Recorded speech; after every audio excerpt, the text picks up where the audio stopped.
മലയാളത്തിൽ big budget സിനിമകളെ സ്വപ്നം കാണാൻ പഠിപ്പിച്ചത് മോഹൻലാൽ ആണെന്ന് പറയാം. കാരണം മലയാളത്തിൽ ആദ്യമായി 100 കോടി ക്ലബിൽ കയറുന്നത് മോഹൻലാൽ ചിത്രമായ പുലിമുരുകനായിരുന്നു.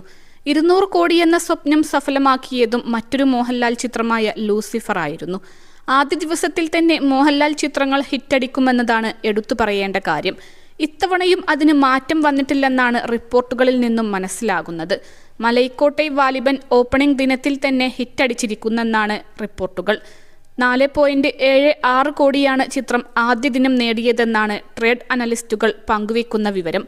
ആദ്യ ദിനം കേരളത്തിൽ 1980 ഷോകളാണ് നടന്നത്. കേരളത്തിലെ ആദ്യ ഷോ രാവിലെ 6 മണിക്കായിരുന്നു. മലയാള സിനിമയ്ക്ക് മുമ്പെങ്ങും കണ്ടിട്ടില്ലാത്ത തരത്തിലെ അഡ്വാൻസ് ബുക്കിംഗ് ആണ് വാലിബന് ലഭിച്ചത്. വാലിബനിലൂടെ മറ്റൊരു ഇൻഡസ്ട്രി ഹിറ്റ് നൽകാൻ മോഹൻലാലിന് സാധിക്കുമെന്നാണ് ആദ്യ ദിന കളക്ഷൻ റിപ്പോർട്ടുകൾ സൂചിപ്പിക്കുന്നത്.